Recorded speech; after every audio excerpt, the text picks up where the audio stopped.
Hello, everyone in Wakefield and everywhere else. It is visual radio again. We've had a little hiatus, but we're back. It is June 27th, 2019. It takes the brain cells a little while to kick in.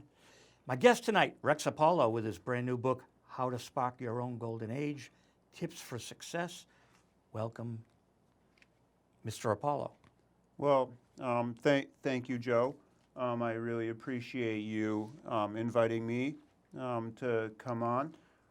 So my name is Rex Apollo, and I'm a writer, educator, and international man of mystery. This is my first book, and I'm really excited to share it with you tonight.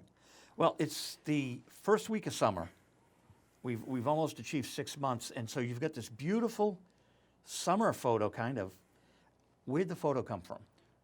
The photo's actually from Tamarindo, Costa Rica. So Tamarindo, Costa Rica is one of the most beautiful places I've ever been to in my life. It's on the west coast of Costa Rica, on the Pacific Ocean, and it has the nicest sunrises and sunsets that I've ever seen in my life. And I actually took that photo walking on the beach.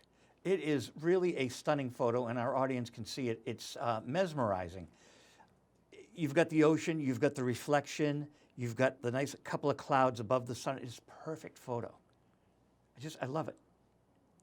And the title, okay, How to Spark Your Own Golden Age, Tips for Success. Now, sparking a golden age, I think of the primo times of film, the primo times of music. There's certain perfect storms where things come together, and the music of the Rolling Stones, the 70s, it was just unbelievable. It was majestic. And then films, Gone with the Wind, certain films come and they're just beautiful. You're talking about personal golden age. Yeah. So one of my personal beliefs is that not only can we have civilizations have golden ages like ancient Greece, but I believe people can have golden ages. I believe that people can have times in their lives where they prosper and they do well, and they are happy. And this is just an idea that I came up with, and I really thought about this idea a lot, and I thought, I was very interested in the idea in how do you spark a golden age in your own life. And these are just some of my experiences and some things I came up with based on my experiences. And I really hope that my book can help people spark their own golden age, because I really think it's a wonderful thing for people to have the kinds of success and their happiness in their own lives. And I'm a teacher, and I think that's very important for me. And so not only am I trying to educate my students in my classes, but I'm also trying to do it through my book. Our director, Paul Norman, is an international man of intrigue too. But we'll interview him someday and get some of his stories. Your book is semi-biographical and semi-self-help, I'd say. Yeah.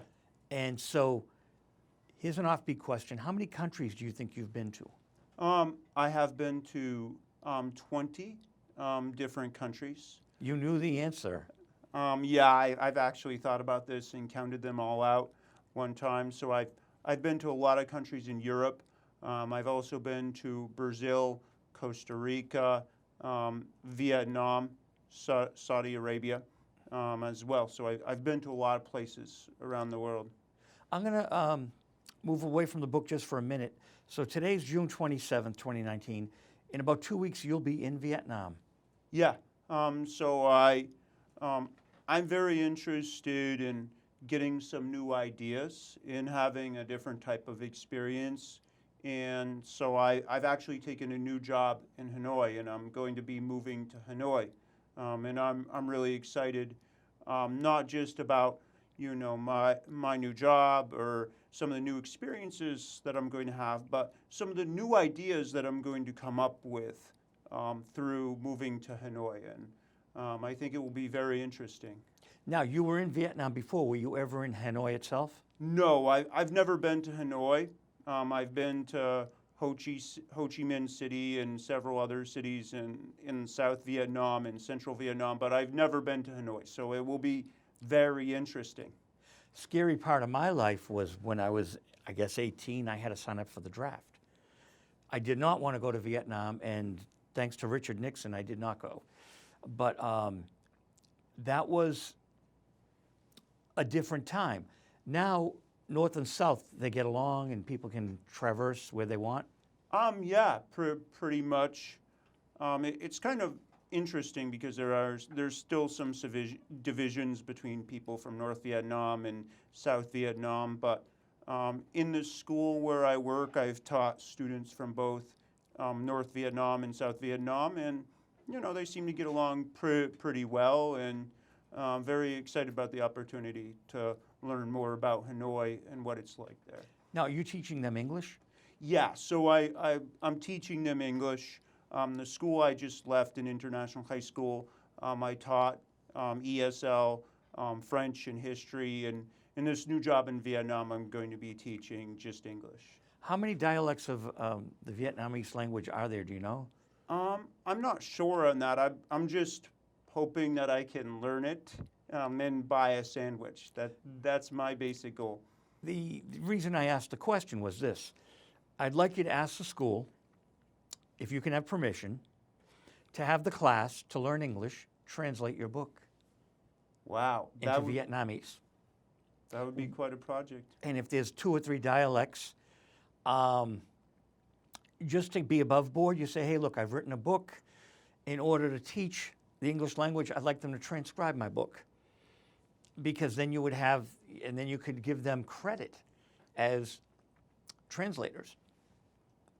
Yeah, that would be an interesting project. And then maybe the back cover, see, I got all these ideas. The back cover, you would then have a Vietnamese sun, and then the text would be over the sun, so you'd have the, Costa Rica, and then you could actually add an extra chapter of being on visual radio and then going to Vietnam. So I have all these great ideas. Now, I've reviewed the book, and my editor is in Chicago today. I don't know why.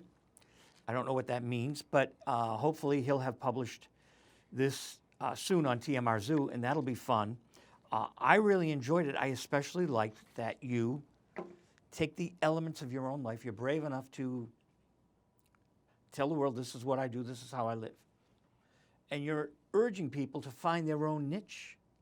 Yeah, that's what I would say. And I actually revealed a lot about myself in this text, and I was kind of surprised by the degree, which a lot of the things that I revealed in this book. But what I heard someone say one time is that a good writer bleeds on the page, and I think you have to, in order to be a very effective writer, you really have to reveal a lot about yourself when you're writing. That's a good point. I really enjoyed a chapter, and I think you're going to read it for us. Would you mind reading for us right now? Sure. Which chapter would you like me to read? The one we discussed. Sure. And we had a little discussion before the show, and I might take some photos while you're reading. Sure. So this chapter is titled Yellowstone, and it's about an experience that I had in Madrid. Ours was perhaps the most unlikely of friendships. I met him in the late spring at a meeting of my language club in Madrid. One could almost certainly claim that he had an interesting background. Despite having spent the first 14 years of his life in Mexico, he spoke English with a perfect American accent, having resided in the States for many years. It was so obnoxiously American that it irritated the hell out of a posh British acquaintance of mine. He was in his mid-30s, yet one could say that his soul was younger. Despite having little formal education, Jose could speak with great depth on philosophy, history, and religion. By trade, he was a skilled construction worker. Whenever anyone called him, Jose always answered as Yellowstone. Yellowstone lived in Usera, a heavily immigrant district of Madrid. No self-respecting American or European expatriate would even consider going to such a downtrodden quarter of town. Yet, Yellowstone reveled in its character. His favorite joint was a Bolivian restaurant, where hot dogs were often combined into rice dishes. All the waitresses and bartenders knew his name. He would often give rides to friends without legal papers, especially females. One day he invited my French friend Jean and I to watch the Euro Cup soccer championship at one of his favorite spots in Usera. The match featured Spain versus Germany. The Spanish national team had never won any significant international tournament. When the game resulted in a Spanish victory, a wild euphoria broke over the city. Yellowstone came up with an ingenious yet utterly absurd idea. He was not inebriated in any kind of way, as he did not require substance of any kind to do something a little bit off the wall. He proposed driving his car from Usera to Plaza de Colón, where masses upon masses of people had gathered to watch the game on a giant screen.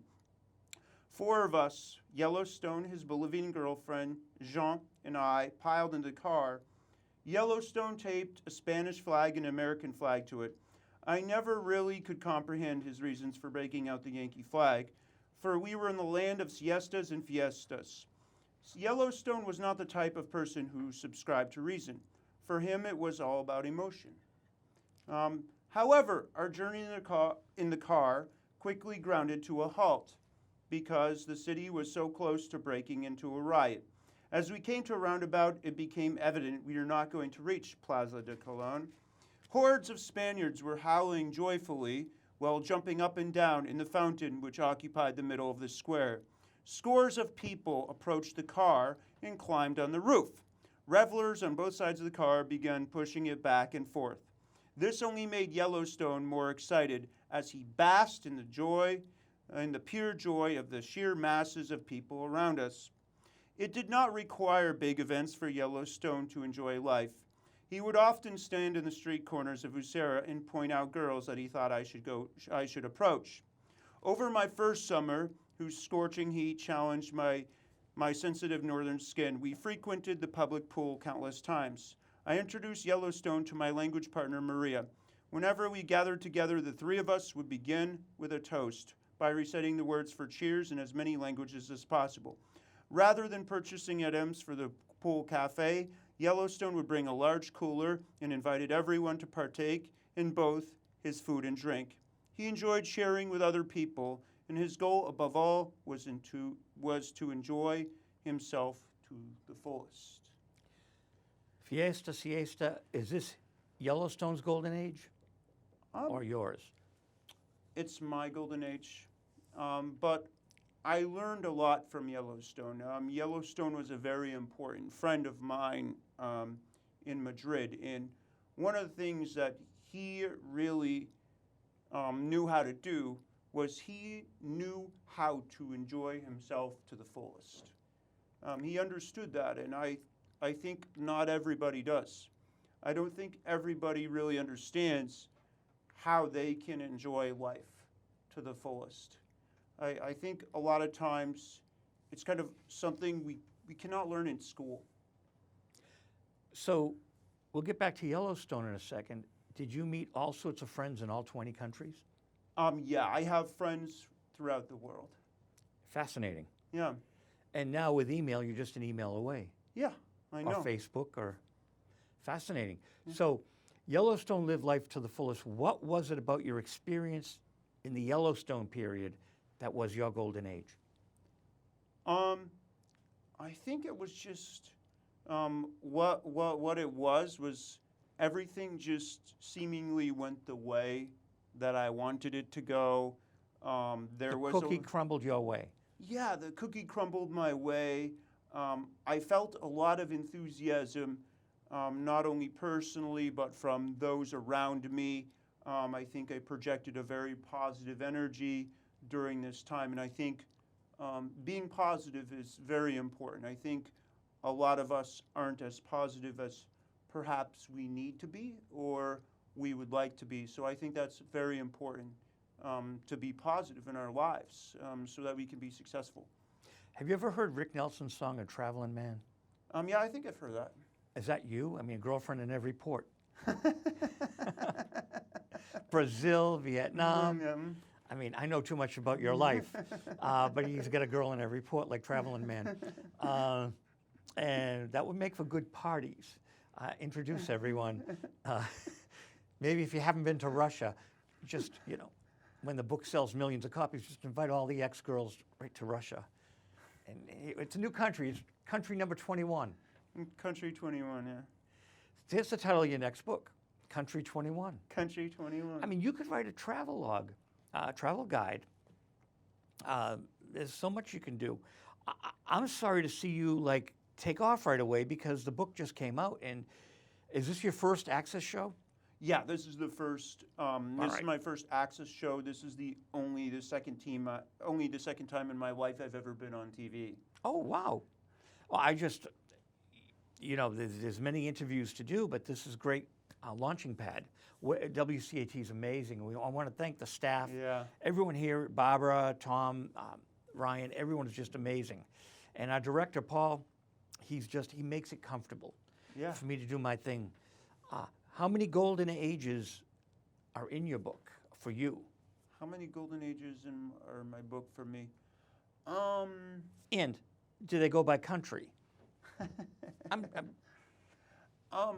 I would say really the golden age of my life was in Madrid, but I believe there are more golden ages ahead. And I would say I'm in a golden age of my life right now, and I'm really excited about going to Vietnam and having a new experience. My only experience with Spain is Santander Bank. So we talked about this before. When Santander took over the, whatever it was, Sovereign, all of a sudden all the paintings were gone and all of the different things that Sovereign liked to have around. Isn't it interesting that Santander has a very cold kind of business-like look? Yeah, I know I've actually taught in the corporate headquarters of Santander Bank, outside Madrid. And it has that same kind of feeling. It's this giant campus of buildings, and in this giant campus, they don't even have benches because they don't want people to take breaks. They just want people to work all the time. Amazing. So the bank is big enough where you taught inside a bank? Yeah, I taught inside the bank, inside their corporate headquarters. How does that work? How does that work? So You're teaching the bankers? Yeah, you teach the bankers. Language? Yeah. I thought you had students coming in and... No. So what do they do, put you in a conference room? Yeah, so you have a conference room and you have a class, and then you have part of the major issue with teaching at the bank is that the wall is too thin so you can hear the other teacher teach from the other wall. And so sometimes the other teachers didn't like the fact that my students really were having a good time, and their classes weren't quite as interesting. But it was an interesting experience, and I think I was very fortunate to have that experience. Well, we're talking about your golden age, and it's in Madrid, and here you are teaching at the corporate headquarters of Santander. I find that fascinating. Yeah. Because who knew that the banks would support teaching English to the Spanish-speaking employees? Yeah, well, basically business people across the world want to improve their English. I taught in a lot of other places as well. I used to teach politicians when the Popular Party controlled Madrid, because one of the language schools I taught for, they had the contract for the Comunidad de Madrid, the Madrid city government. So I didn't even know who these people were, and I showed up with a list of the students I had to teach, and one time I showed up and there was this guy on the list, and I'm like, I want to talk to this guy, I'm here to teach. his class, and they were like, "You mean the boss?" And I'm like, I don't know who he is. I have no idea who he is. They're like, "He's the boss." Fascinating. Yeah, I know. It was kind of crazy. Now, how many students in a class? So it really depended on basically. Sometimes I would teach one-on-one. Sometimes I would have like basically 5 to 15 students, depending on the class I taught. And how do you feel they graduated your class? How do you feel comfortable that they went out there with a more polished English? Yeah, I would say so. I mean, a lot of it too depends on how much effort the student is willing Of to course. put in to make improvements. So over all these years, you've had all these different students from different countries. There must be so many different flavors in your head of the approach to teaching someone in one country, the reaction to students. Anyone stick out? You don't have to say names, but was there any students that you found compelling and that they wanted to learn and that they were on the same wavelength maybe? I had a student that was from China that was very good. It was during a summer camp that I was in charge of. And basically, the students had to do 2 hours of ESL instruction a day, and then they had to write an academic research paper and do production of Mary Poppins all in 4 weeks. And we ended up choosing this particular student as Mary Poppins, and I think we were very fortunate to have her as Mary Poppins because she was very dynamic and she really was enthusiastic about the role. Did they watch the movie? Yeah, they did. It's kind of hard to get teenagers interested in a movie like that, but that's what the boss in China had decided we were going to do. So, And was it dubbed or with subtitles? I think we did it with subtitles. So this is a fascinating life you have. And now you're on the verge of a new fascinating phase of it. So what I like about How to Spark Your Own Golden Age is I mentioned to you Florence Scovel Shinn. She's an amazing New Age from 1925. What do they call it? There was the spiritual New Age. And even though it's 100 years old, she had thin books. Your book is a little thicker than Florence, but the charm is that you can pick up any chapter on a train and you can read and you can go anywhere from the book because you don't have to go start to finish. Yeah, so my book isn't necessarily, you could potentially just start at any point in the book and you could pick any chapter and you could just read that chapter. And I've had a friend of mine read my book, I think, in 2 hours, and I think he enjoyed reading it. People like quick because you know a Beatles book is sometimes 400 or 500 pages, which a lot of publishers don't want to do that. The Beatles get that liberty because the more pages, the more it costs, and it has to be successful. You know, J.K. Rowling can write a lot of pages, but I think the norm is around 300, 350, maybe is pushing the envelope. Having 99 to 104 pages to me is a good way to get people reading because what I find is people go to the libraries now for the computers. Oh, I know. Just as a teacher, trying to get my students to read anything is virtually impossible. And newspapers are dwindling away because people are Kindle and Yeah. electronics, and I don't see where that's as good and comfortable for the eyes as reading a good old-fashioned book, touching the pages, smelling the ink and the print. There's something wonderful about books. Fahrenheit 451, Ray Harryhausen? No, Ray, I know this. It's just like it's Bluesheimer's. I'm 65. Ray Bradbury.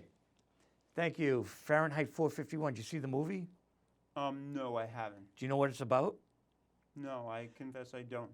Fahrenheit 451 is the degree at which paper burns. Huh. And they banned books in the society, so everyone had to learn a book. And so people were the books.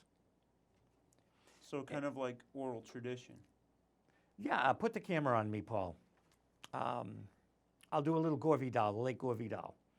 I am Myra Breckenridge, whom no man shall ever possess. Clad in only garter belt and one dress shield, I held off the entire elite of the Trobriand Islanders, a race who have no words for why or because. With a stone axe, I cut off the arms, the limbs, the bleep of their finest warriors, my beauty blinding them in the same way that Fay Ray reduced King Kong to a mere simian whimper when the key light is no further than 4 feet from the close shot. That's the first chapter of Myra Breckenridge. Wow. The novel being dead, there is no point in writing made-up stories. Look at the French who will not. Look at the Americans who cannot. Look at I who ought not, if only because I live totally outside of the usual human experience. You live outside of the usual human experience. That's part of the second chapter of Myra Breckenridge, but it's just like you got to get your students to memorize your book for part 2 of Fahrenheit 451. Rex, we're having fun here. Are you having fun on the show? Yeah, it's interesting. We go into, the subtitle is digression, and Paul goes nuts, and sometimes he'll throw plates at me to get me to stop digressing. See, he's doing it again. See that? They can't see it, but he's telling me. I knew that. I knew what that sign said. Tips for success. What do you want the reader to get out of this? Well, I think what I would like is I would like the reader to be able to take something that they can apply to their own life. So there's nothing in there where I say you have to do this or you have to do that. So what I like to think of my book as is more suggestions. And I think even if you could take 1 or 2 of the things that I suggest in the book and apply those things to your life, I think it would really make people's lives more dynamic and more successful. And I really think it's important for people to think about what they can do differently, because I think we're all kind of considering this question, how do we make our own lives better? And if they can take 1 or 2 tips that I suggest within the book, then I think I've been successful in my mission. Rex, you're an awesome guest. I'm only going to give people your Twitter if they want to contact you, at Spark Golden Age. Yep, so at Spark Golden Age. Because we're a nonprofit, so that's kind of all we do, is tell people that. I do want to say that our next show is going to be actually our director talking to me about our experience at the Encore Boston Resort. The Encore Boston Harbor is the actual official name. It's one of my new fun places to go, and Paul and I were there on Friday. I think it was June 21. And so we had a blast. I had a blast here tonight with you. We like to have fun on visual radio. And visual radio is visual_radio@yahoo.com. And I think we got a visual-radio.net or something. We'll figure that out. But Rex, good luck with the book. Thank you, Joe. Good luck in Vietnam.